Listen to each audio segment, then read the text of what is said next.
자, 40페이지 집합과 연산의 법칙에 대해 설명하겠습니다. 40페이지입니다. 자, 일단 집합과 연산에 대해서는 이 세 가지 법칙이 연산 법칙이 있는데요. 하나는 교환 법칙, 결합 법칙, 분배 법칙 이렇게 있습니다. 교환 법칙은 두 집합 사이의 관계인데요. 그래서 서로 순서를 바꿔도 똑같다 그런 뜻이에요. 그래서 이 교환 법칙이랑 결합 법칙이랑 헷갈리거든요. 근데 이거를 실제로 물어봐요. 그래서 네모 쳐놓고 위에서 아래로 내려온 식이 무슨 법칙이냐 이런 식으로 물어보기 때문에 그게 헷갈려요. 그래서 교환 법칙은 두 집합 사이의 관계라서 이를 쓰고 이렇게 외우시고, 결합 법칙은 세 집합과의 관계라고 해서 이렇게 외우세요. 일단 그래서 두 집합과의 관계가 나오면 교환 법칙, 세 집합과의 관계가 나오면 결합 법칙 이렇게 외우고, 교환 법칙은 순서를 바꿔도 동일하더라. 그게 바로 교환 법칙입니다.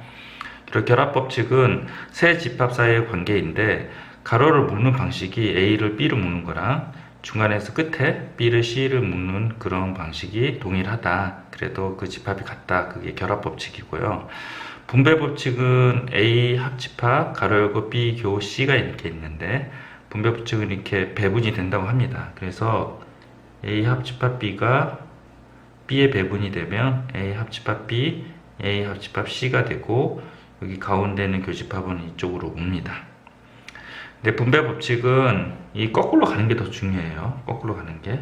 그래서 인수분해라고 할 수 있는데요. 이게 공통인수잖아요. 그래서 요거를 묶어내서 저쪽으로 가고 B교 C를 하는 거, 거꾸로 가는 걸 더 중요합니다. 네, 결합 법칙이랑 분배 법칙이랑 헷갈릴 수 있는데요. 이건 이렇게 판단하시면 됩니다. 이거는 같은 기호예요. 그래서 합집합이면 합집합, 교집합, 교집합 이렇게 되고, 이 분배 법칙은 다른 기호예요. 그래서 합집합과 교집합 사이, 교집합과 합집합 사이 관계를 얘기합니다. 잠깐 화면 멈추시고 필기를 하십시오. 네.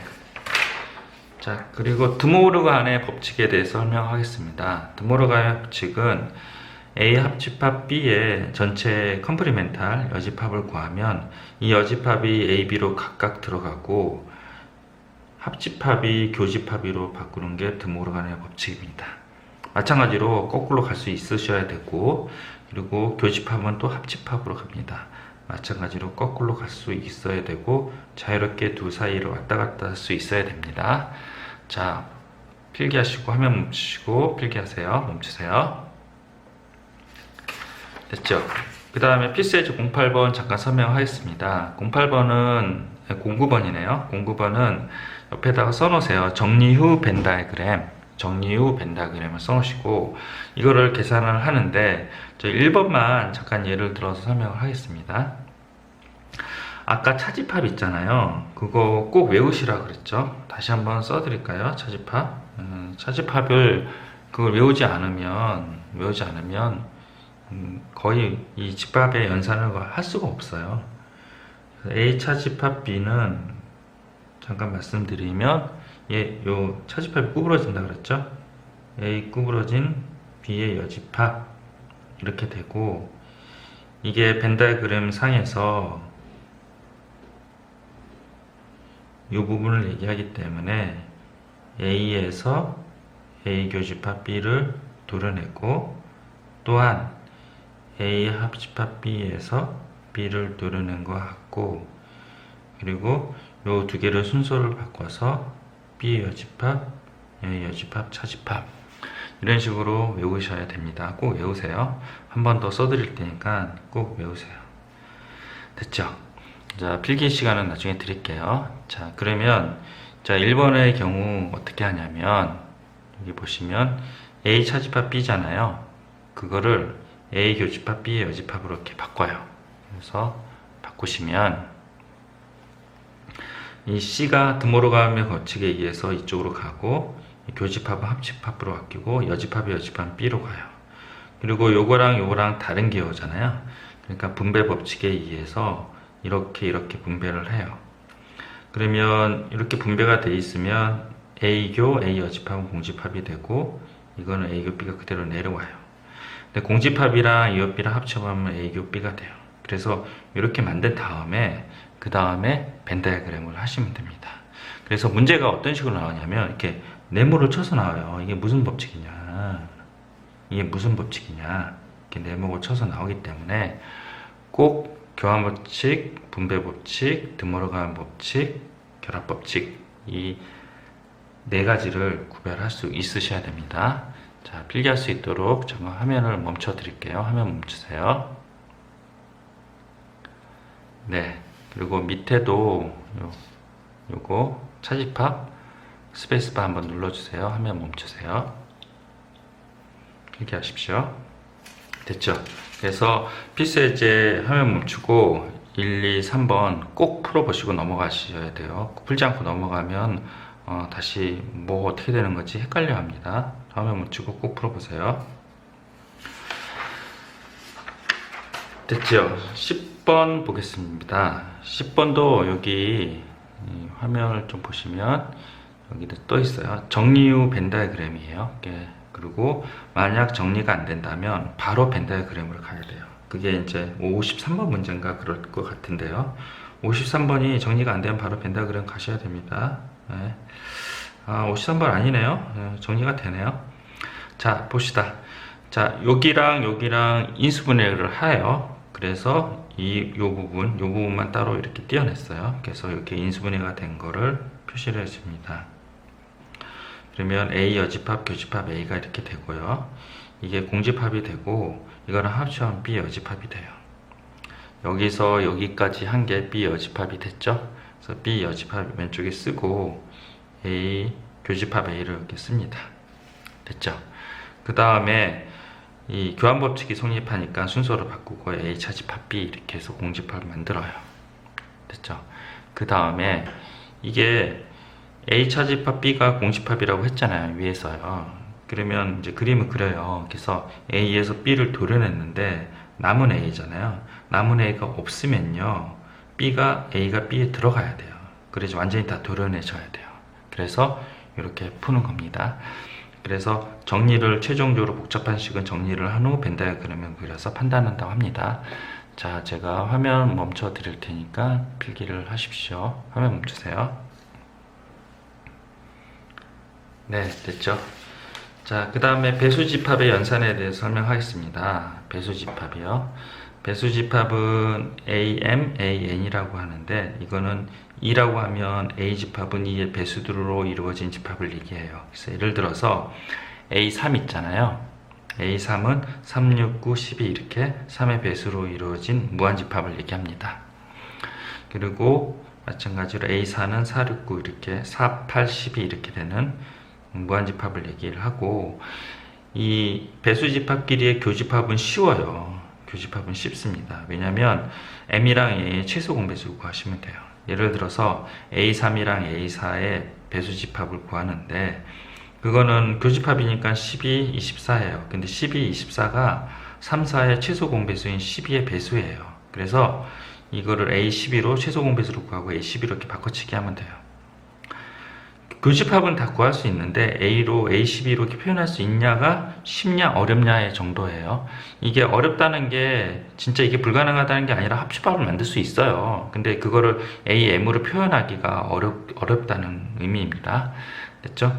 그리고 이게 이제 AM이랑 합집합 AN은 교집합은 쉽지만 합집합은 어렵지만 만약에 MN이 약배수, 약수, 배수 관계이면 가능을 해요.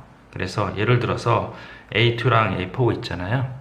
그래서 이거에 합집합을 해요. 그러면 합집합을 하면 A2 작은 거 있잖아요. 작은 쪽이 집합이 돼요. 그래서 A2로 표현하시면 됩니다. 됐죠? 잠깐 화면 멈추시고 필기를 해 주십시오. 화면 멈추세요. 됐죠? 자, 그리고 특강 요거 잠깐 설명을 할게요. 자, 이게 합집합이 어렵다고 그랬잖아요. 근데 약배수 관계일 땐 쉽다고 그랬는데 약수 배수 관계가 아니에요. 그래서 분배 법칙에 의해서 이렇게 분리를 해요. 교집합은 쉽다 그랬죠. 최소 공배수인 4가 되겠네요. 얘는요. 그리고 얘는 최소 공배수는 12가 되죠. 합집합은 어렵죠. 표현하기 어렵다 그랬어요. 합집합은 구할 수 있어요. 그렇지만 요 4랑 12가 약배수 관계네요. 그러면 작은 쪽이라고 그랬죠. 그래서 A4 이렇게 계산하시면 됩니다. 됐죠? 이것도 합집합은 약배수 관계가 되니 가능하니까 작은 쪽 A6이 되고요. 이것도 A9가 되네요. 합집합은 어렵지만 약배수 관계가 되고 6과 9의 최소 공배수는 18이 돼요. 그래서 이게 A18이 된다고 합니다. 됐죠? 잠깐 화면 멈추시고 확인 체크 54번 꼭 풀어보세요. 꼭 풀어보셔야 됩니다. 화면 멈추세요. 필기하시고. 됐죠? 특강 또 있습니다. 대칭 차집합이라 아주 유명하고 시험에 좀 많이 나와요. 대칭 차집합. 그래서 대칭 차집합은 A 삼각형 B 이런 식으로 표현을 하는데 아스토릭으로 표현하기도 해요. 의미는 뭐냐면 A에서 B를 도려내고 B에서 A를 도려내고 서로 도려내고 나서 합집합하는 거예요. 그래서 이 부분을 대칭 차집합이라 하는데 이거는 실제 의미고요. 실제 계산할 때는 이 두 번째를 외우게를 해요. 실제 계산할 때 이걸 꼭 쓰셔야 됩니다. 이게 계산이 번거로워요. 첫 번째랑 요것도 번거롭거든요. 그래서 가운데 거를 외워서 쓰는데 어떻게 하냐면 두 집합의 대칭 차집합은요. 두 개를 합집합하고 교집합을 도려내는 방식으로 가요. 아시겠죠? 잠깐 화면 멈추시고 이 부분 필기를 하시고 형광펜으로 이 2번은 좀 쳐주세요. 형광펜으로 꼭. 화면 멈추세요. 됐죠? 특강 1번 문제 잠깐 볼게요. 이거를 이제 대칭 차집합 맞네요. 의미를 파악을 했고요. 그 다음에 이거 어떻게 해요? A 삼각형 A 여집합이잖아요. 그럼 두 개를 합집합을 해요. 그럼 뭐예요? 전체 집합이 되죠. 두 개를 교집합을 하면 뭐예요? 공집합이 되죠. 그래서 전체 집합이 공집합이 되면 전체 집합이 되네요. 기억 맞네요. 이런 식으로 한다는 거죠. 리을 할게요. 두 개 합집합을 하면 전체 집합이고 교집합은 공집합이고 도려냈더니 전체 집합이 되는데 공집합이라 했으니 틀린 거네요. 미음 하나 볼까요? 두 개 합집합을 해요. 그럼 전체 집합이 되고 교집합을 하면 A가 되죠. 도려내면 A 여집합이네요. 그래서 맞네요. 이런 식으로 계산한다고 합니다. 옆에 필기해 두시고요. 화면 잠깐 멈추세요. 이해를 하시고 기억, 니은, 디귿, 리을, 미음 꼭 제가 했던 방식으로 점점점 다 하진 않았어요. 꼭 해주십시오. 화면 멈추세요. 됐죠? 55번 잠깐 볼게요. 55번은 이렇게 돼 있는 거예요. 그래서 이 두 개를 가지고 해볼게요. 대칭 차집합이니까 서로 합집합을 해서 가운데를 도려내니 이렇게 되고요. A집합은 이쪽 부분이에요. 그래서 이것도 마찬가지로 또 하나 있으니까 합집합을 해요. 그러면 AB의 전체 집합이 되고요. AB의 합집합이 되고요. 네, 요거랑 요랑 교집합은 뭐예요? A의 요런 부분이 돼요. 그래서 그걸 도려내니 B집합이 된다고 합니다. 됐죠? 잠깐 화면 멈추시고 필기를 해 주십시오. 46페이지 유한집합의 원소의 개수를 구하는 문제입니다. 자, 요 1번 보시면 A 합집합 B의 개수를 구하래요. 그래서 A를 한번 카운팅 하고요. 그 다음에 B를 한번 카운팅을 해요. 그러면 여기가 두 번 카운팅을 했기 때문에 A 교 B를 하나를 빼줘서 계산하시면 됩니다. 그리고 이제 두 번째 게 세 개로 묶여 있는 벤 다이어그램이 좀 복잡한데요. 실제로 카운팅을 해볼게요. A를 카운팅 할게요. 한 번 카운팅하고 한 번. B를 카운팅 할게요. 이렇게 얘가 2가 되죠. 이렇게 2가 돼요. C를 카운팅 할게요. 이렇게 2가 되고 여기 3이 되네요. 됐죠? 그 다음에 A 교 B를 빼줘요. 여기랑 여기가 A잖아요. 여기가 B고 여기 C가 돼요. 그래서 빼주면 2, 3을 한번 없앨게요. 2는 1이 되고 여기가 2가 되네요. 됐죠? 자, 그 다음에 BC를 빼줄게요. 그럼 여기가 2가 됐는데요. 1이 바뀌고요. 여기가 1이 되네요. 맞죠? 그리고 CA를 빼주니 여기가 1이 되고 여기가 0이 돼요. 그럼 다 1이 아니잖아요. 그래서 여기를 더하기를 해줘서 여기를 1로 만들어줘야 돼요. 여러분들이 ABC 벤 다이어그램을 볼펜으로 치시고 연필로 한번 카운팅을 해서 이 공식의 의미를 파악을 하시면 기억이 더 잘 날 것 같습니다. 잠깐 한번 해보세요. 화면 멈추세요. 됐죠? 밑에 여집합과 차집합의 관계 이거는 안 하셔도 될 것 같아요. 자, 봅시다. 56번 잠깐 설명할게요. 56번의 1번은요 여기 공식을 쓰는 방법, 합집합은 A랑 B랑 교집합을 빼니 14가지다 이렇게 구하는 방법이 있고요. 그리고 벤 다이어그램으로 구하는 방법이 있어요. 벤 다이어그램을 구할 때는 어떻게 하냐면 A를요, 요 집합 안쪽에다 하지 말고 선상에다 그려요. 그래서 선상에 있는 거는 요 안쪽을 다 얘기한다. 그래서 A가 10이면요, A 10, A가 이렇게 쓰고 요 선 위에다가 그리시고요. 일단 10도 선 위에다 해요. 그러면 요 안에 있는 게 10이고요. B가 8이라 그러면 B 8하고 선 위에 8 위에 이렇게 얹어놔요. 이렇게 얹어놓고 A 교 B가 4라고 하면 여기 4잖아요. 그러면 선이 10인데 얘가 3이 여기는 6일 수밖에 없고요. 이 B가 8인데 얘가 3이 4일 수밖에 없어요. 그 상태에서 가운데 있는 거를 다 더해주면 14 이렇게 구하는 방식이 있습니다. 네, 되게 좋은 방법이고요. 자, 화면 멈추시고 개념을 익히기 다 풀어보시고 나서 본문으로 가셔야 됩니다. 자, 화면 멈추고 다 풀어보세요. 됐죠? 그리고 필수 예제 11번 요것만 잠깐 더 설명을 해드릴게요. 원래는 설명 안 하는데 LTE 수업할 때 뭐 한번 다시 설명할게요. 자, 벤 다이어그램 방법을 알려주려고 해서 다시 설명하는 거예요. U가 있으면요, U를 선상에다 이렇게 그어요. 그리고 A, B 있으면요, A를 쓰고 선 위에다가 37, B는 선 위에 40 이렇게 하고, 요거는 뭐예요? 드모르간의 법칙에 의해서 A 합집합 B의 여집합이니까 합집합의 여니까 15 이렇게 표시를 하시고, 그러면 이 전체가 45가 되고, 그 다음에 37 더하기 40하고 32식을 구해내요. 이걸 찾아낸 거죠. 45라고 하니 32가 나오면 37이 되니 여기 5가 일 거고 여기 8일 거죠. 그래서 B 차집합 A는 B에서 A를 도려낸 이 부분을 얘기하기 때문에 답이 8이 됩니다. 아시겠죠? 화면 멈추고 필기를 하십시오. 네, 됐죠? 12번도 해보시고요. 13번만 설명하고 집합을 마치겠습니다. 13번 잠깐 문제 읽어보세요. 이 시험에 많이 나옵니다. 별표를 많이 쳐주시고 필수예제 65번, 66번도 꼭 풀어보십시오. 자, 됐고요. 자, 읽어보셨죠? 교집합의 최대값, 최소값 구하라고 합니다. 밑에 화면을 그림을 제가 그려놨어요. 잠깐 보시죠. 전체 집합이 있게 있고 A집합이 이렇게 돼 있어요. A집합 선상에다가 22를 쓰시고 B집합이 있고 17을 이렇게 씁니다.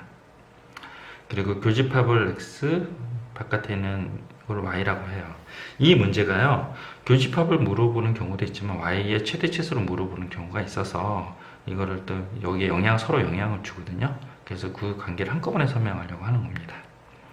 자, 일단은 이 교집합의 맥스는 어떻게 되냐면요, 이게 22랑 17이잖아요. 그러면 두 벤 다이어그램이 가장 이렇게 겹쳐야 돼요. 이렇게. 그래야지 교집합이 최고가 되잖아요. 그래서 B인 17이 제일 작은 놈이 A 안에 들어가야 돼요. 그러면 이 교집합이 X가 17이 돼요. 이게 바로 최대가 될 때의 상황인 거예요. 이게 17이 되면 이 전체가 뭐예요? 22가 되잖아요. B가 여기 안에 들어가니까. 근데 전체 집합이 30이라고 하니 Y쪽은 8이 돼요. 됐죠? 그리고 X의 최소값은요, 이 벤 다이어그램이 최대한 멀어져야 되잖아요. 교집합이 없으려면. 근데 이제 제한이 있어요. 무한대한 멀어질 수 있는 게 아니라 전체가 얘가 30이거든요.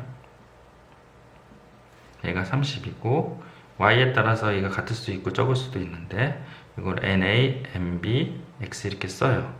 NA가 20이고 얘가 17이고 얘가 X인데 얘가 30보다는 작아야 돼요. 그래서 전체가 30이기 때문에, 그래서 요걸 계산하면 이렇게 되고요. 넘겨서 계산하면 X는 9보다는 커야지 30보다 작을 수 있어요. 그냥 9보다 크니까 9가 최소값이 되는 거죠. 그래서 9가 최소값이 됩니다. 자, 그래서 X의 범위는 어떻게 돼요? 9에서 17 사이가 된다고 합니다. 됐죠? 그래서 9, 17 이렇게 두 개 계산해서 26이 나왔네요. 됐죠? 화면 멈추시고 필기를 하십시오. 네, 마치겠습니다. 이게 65번, 66번 꼭 풀어보세요. 감사합니다.